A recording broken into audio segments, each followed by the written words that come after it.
Bom dia, boa tarde, boa noite. Eu ainda não sei a que horas você está ouvindo esse podcast, mas este é o 6º episódio do podcast Falando Sozinho.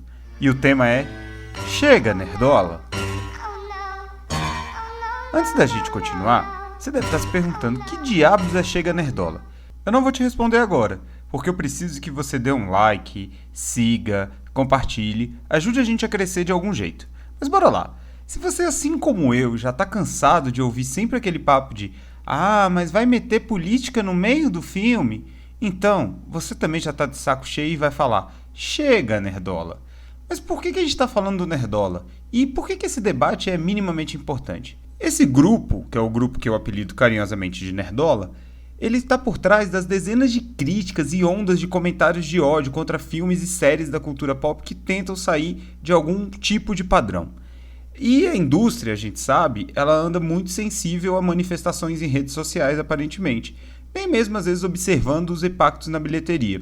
E acaba, deixando o nerdolismo tomar conta de tudo isso. É por isso que é importante entender essa treta. É por isso também que é importante, e eu vou repetir várias vezes durante esse podcast, a frase chega, Nerdola. Mas também chega de blá blá blá e bora entender o que é isso. Acho que para começar é preciso uma definição do que é um Nerdola. Bom, Nerdola não existe. Parabéns, acabou o podcast, até o próximo. Tô brincando. Não é isso. Porque Nerdola não é uma pessoa, tem até alguns canais, podcasts, canais no YouTube que se chamam Nerdola. Isso tem ótimo conteúdo, não é dessas pessoas que eu estou falando. O Nerdola aqui é aquilo que o sociólogo Max Weber chama de tipo ideal. Mas fica calmo. Isso aqui não vai ser uma palestra de sociologia. Eu nem sou capaz de fazer isso. Tipo ideal é uma espécie de persona que... Olha que complexo esse raciocínio. Uma persona que personifica. Ou seja, uma figura que tem todas as características do que seria o modelo ideal daquilo que a gente quer descrever. Então o Nerdola é aquele nerd, e por nerd aqui não necessariamente a pessoa inteligente, aquele nerd que consome cultura pop, eu, você que está ouvindo e todos nós que consumimos e gostamos desses produtos, que gosta de quadrinhos, séries, filmes, e que ele não entende a profundidade do que ele está vendo, ele consome isso porque é um produto que está sempre nas mídias, está super na moda, tem um podcast aqui que só fala sobre isso, milhões de canais no YouTube, enfim, estúdios gigantescos, e ele não mergulha na essência daquele produto, do que aquele produto cultural está querendo levar para ele. É aquele cara que reclama de tudo que saia minimamente do padrão. Um protagonista é negro. Isso é lacração. Olha, a protagonista dessa série de herói vai ser uma menina e ela vai usar uma roupa comprida, não vai ficar usando roupa curta como acontecia com as heroínas antes. É lacração. Olha, tem uma cantora drag queen fazendo sucesso. É lacração. Enfim, é esse tipo de gente que reluta contra a diversidade, seja ela sexual, seja ela racial e religiosa também, antes que eu me esqueça, nos produtos da cultura pop, como se a cultura pop tivesse que representar um único padrão de mundo. Homens, brancos em sua maioria, heterossexuais e norte-americanos. E tudo que fosse além disso, na verdade não tudo que fosse, mas tudo que vai além disso, vira alvo de constantes críticas e, ódios dessa categoria que a gente carinhosamente apelidou de Nerdola. Eu acho que vou dar uma dica aqui, porque esse podcast ele tá muito inspirado no vídeo do canal Entre Migas, que é formado pela Aline Diniz, Natália Bride e Patrícia Gomes. Elas fizeram um vídeo muito legal com o título Sai Nerdola, daí que veio também a minha inspiração para falar um pouco sobre isso, no qual elas mostram como a diversidade, sobretudo elas falam do ponto de vista das mulheres, como a entrada de mulheres em produções de filmes de super-herói mudou a característica desses filmes, tornaram esses filmes mais interessantes. Então elas usam como comparativo Esquadrão Suicida e Aves de Rapina, que elas brincam com o meme Aves de Roupinha, que é sensacional. Então eu recomendo muito, eu vou deixar o vídeo aqui na descrição, acho que vocês devem ouvi-las e elas, enfim, falam muito melhor do que eu, com muito mais conhecimento sobre o assunto e entendem muito mais dos impactos que a entrada de mulheres trouxe para a indústria pop. Feita essa homenagem, esse esclarecimento, vamos seguir aqui, porque se a gente já entendeu o que é o Nerdola, ou seja, esse cara que é contra a diversidade e fica falando que tudo é lacração, a gente precisa entender onde eles habitam. Esse é um mistério. Eu, graças a Deus, nunca tive que pisar na casa de um Nerdola, apesar de ter vários amigos nerds, e alguns que podem até se aproximar de Nerdola. Sem indireta, galera, eu amo todos vocês. Talvez uns eu ame mais e outros eu ame menos, mas a vida é isso aí. O que eu quero dizer é que eles estão sempre nas caixas de comentários dos sites, principalmente nos fóruns e do estilo 4chan, Reddit. Só um pequeno parêntese aqui. Eu não tô falando de incel, ou esses caras que chegam à beira não, né? Que cometem ações criminosas, tá? Não é isso, não é essa categoria que eu tô abordando, deixa eles pra lá que é melhor nem falar dessa galera. Eu tô falando do Nerdola, que é o cara que tá lá no fórum do Reddit, lá no fórum da Marvel e no fórum de Star Wars, e ele briga com todo mundo e ele reclama de tudo, e principalmente nas redes sociais. Ainda mais nas redes sociais que são chegadas a uma treta, tipo o Twitter, né? Fala a verdade, né, gente? O Twitter é muito mais chegado numa treta do que as outras redes, né? Instagram tem lá sua treta, mas não é tanto. Facebook, nem sei o que acontece no Facebook. Se alguém souber, por favor, me manda uma cartinha pra eu saber. Mas esse 1 zilhão de comentários, ofensas, e são ofensas muito duras, assim. Geralmente, se vocês quiserem fazer um estudo de caso, eu acho que tem 2 casos super recentes que mostram isso. Primeiro, Viúva Negra, né? Os comentários, a forma como é abordada a crítica à Viúva Negra, de quem não gostou, e veja, não é porque é uma protagonista mulher ou um protagonista negro que se há a obrigação de gostar daquele produto. A questão é a forma, o que te leva a não gostar daquilo. Se você não gosta simplesmente porque a protagonista é uma mulher, ou porque se dá ênfase a um olhar feminino àquela história, então, aí tá errado. Se você não gosta do Pantera Negra, por exemplo, porque você não gosta do olhar das pessoas pretas sobre o que pode ser um herói representativo das pessoas pretas, então isso está errado. Agora, gostar ou não gostar do filme, achar que é uma boa peça de entretenimento ou uma peça ruim de entretenimento, todos têm direito.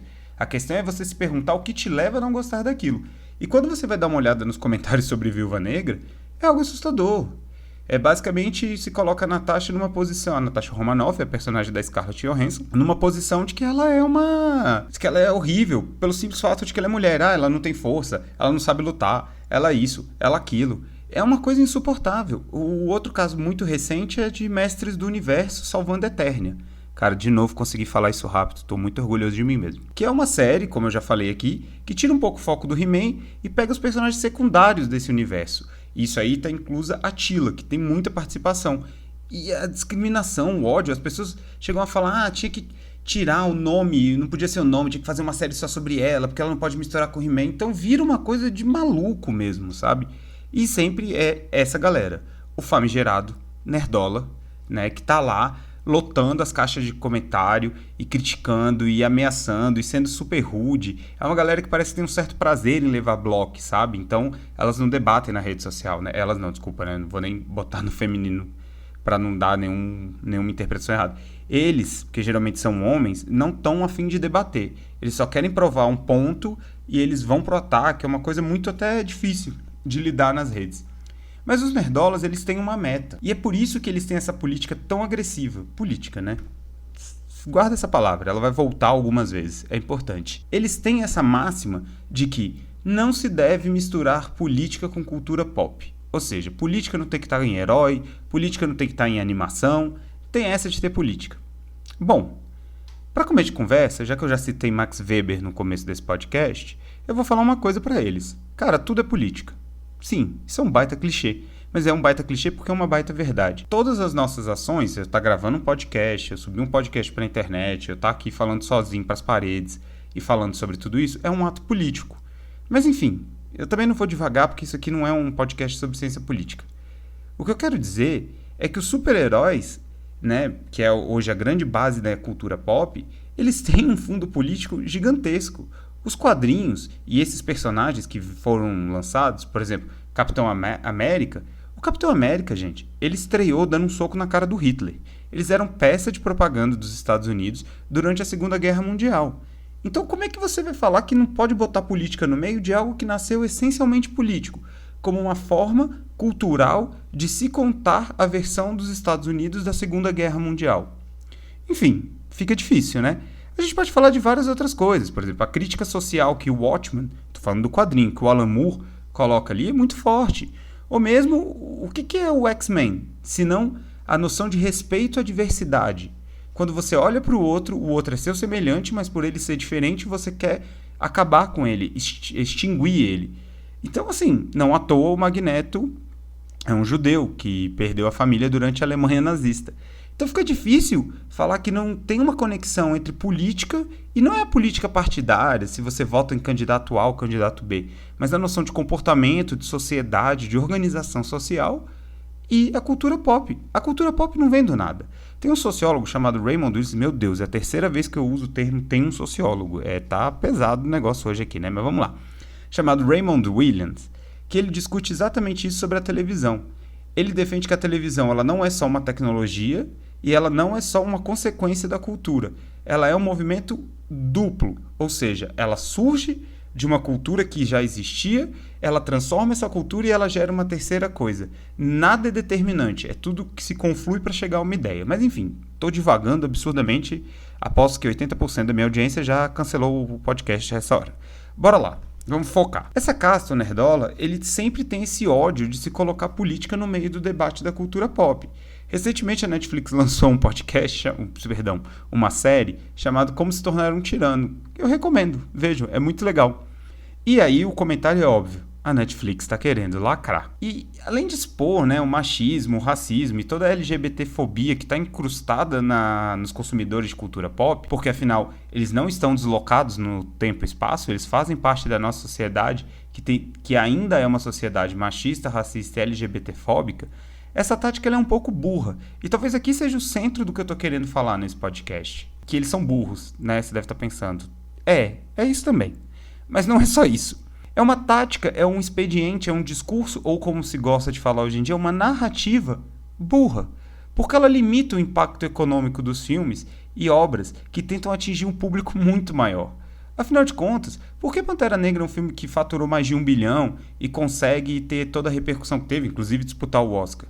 Horas, ele atingiu um público que não se via no cinema. E um público que existe aqui no Brasil é imenso. Eu não tenho dado preciso do IBGE, mas acredito que possa ser até superior a 50% da população brasileira. Estou falando de pessoas negras, que inclui pretos e pardos. Essas pessoas não se veem num filme de herói, ou se veem na posição do vilão na maior parte das vezes. Mas enfim, eu sou branco, não tenho lugar de fala sobre isso. Mais um termo sociológico para a conta desse vídeo. O Nerdola, ele acaba com esse movimento principalmente incisivo dele nas redes sociais, reforçando uma coisa que a indústria tem muito forte. Lembra lá no podcast que a gente fala de reboots e remakes? Que uma das frases que eu falo é que a indústria é avessa ao risco, ou seja, ela sempre quer jogar seguro. Então, quando você tem um grupo que fica o tempo inteiro reclamando de qualquer iniciativa que saia do padrão, ou seja, quando você resolve ter um Capitão América negro e não mais o Steve Rogers com Chris Evans, que é um cara alto, forte, loiro do olho claro, vai ter um grupo gritando, reclamando e chiando, e isso reforça o sentimento de conservadorismo da indústria. Aqui eu não estou falando do conservadorismo do ideal partidário ou político no sentido do partidarismo. Estou falando do conservadorismo de você não querer tentar empregar uma narrativa nova para contar histórias atuais. Porque esse é o grande ponto. Se lá atrás, quando os quadrinhos foram criados, você tinha que contar a história da Segunda Guerra Mundial, ou seja, colocar o Capitão América para dar um soco na cara do Hitler, para mostrar que os Estados Unidos defendiam bandeiras como liberdade e o Hitler defendia as bandeiras dos vilões, né, que o nazismo, de fato, eram vilões, eu não sei se é bom frisar isso, né, os nazistas eram os vilões. Se isso era necessário, hoje a situação política e social do mundo é outra. Não tem mais sentido, eu espero, que a gente precisa estar discutindo se a liberdade precisa dar soco na cara do nazismo. Né? Eu acho que o mundo, as discussões políticas, não tem mais uma guerra como foi a Segunda Guerra Mundial. O que está acontecendo no planeta hoje é, por exemplo, a ascensão de grupos que eram considerados, abre aspas, minorias, fecha aspas. Esses grupos como mulheres chegando a cargos de poder, LGBTs tendo seus direitos garantidos e também chegando a cargos de decisão, assim como pessoas negras. Todo esse grupo, ao ascender ao poder, eles criam hoje uma nova narrativa política. Não existe mais a grande guerra entre eixo e aliados. O que a gente tem hoje é uma disputa por grupos sociais, né, tentando ter sua voz representada. E daí que vem o conceito de representatividade. Como a sociedade vive isso, ou seja, existe uma demanda reprimida de vários grupos em se ver nas telas e nas produções da cultura pop, quando você fica dando esse show, esse chilique nas redes sociais, e mesmo eu posso dizer tranquilamente que é muito mais barulho do que conteúdo, você está fazendo uma atitude completamente pouco lucrativa e burra, porque você está impedindo, né, que novos públicos acessem aquele produto e se fiando a um público velho, não no sentido da idade, mas um público que está com a cabeça fechada e que só quer ficar vendo aquilo ali. Então, é a discussão. Se você coloca, por exemplo, um personagem era masculino nos quadrinhos de 1960, porque naquela época fazia sentido ele representar aquele ideal que estava sendo mostrado ali. E esse personagem chega aos cinemas atualmente como uma mulher, fica esses puristas perturbando todo mundo, e eles são uma minoria, só que eles são barulhentos. E a indústria fica temerosa, diminui a sua campanha de merchandising, o filme não consegue a bilheteria esperada e usa isso como desculpa para falar, olha, tá vendo? É melhor a gente jogar seguro. Só que no fundo, o seu conservadorismo só está te prendendo. Se você souber trabalhar esses personagens e atingir novos públicos, você vai crescer muito mais. O mundo mudou, as discussões mudaram. Não faz mais sentido no mundo atual a gente falar de um bem supremo contra um mal supremo. Existem muitas divisões, muitas nuances entre isso, muita zona cinzenta. Então, é óbvio que as narrativas vão mudar e é óbvio que a gente quer ver protagonismo de outras narrativas, não só a mesma narrativa de sempre. A política, assim como o mundo, ela muda. Isso muda a cultura e muda a forma como a cultura pop representa o mundo.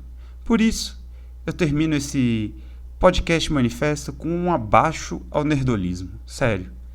Chega, nerdola. Ninguém aguenta mais. É isso, gente. Esse foi o 6º episódio do podcast Falando Sozinho. A gente volta na sexta-feira com o 7º episódio. E, bom, até lá, ouve esse podcast, dá um like, segue, compartilha, manda no WhatsApp, avisa a mãe, avisa a tia, avisa o pai, avisa todo mundo, pra gente crescer. Muito obrigado e até o próximo episódio. O podcast Falando Sozinho é uma produção do jornalista Luiz Prisco.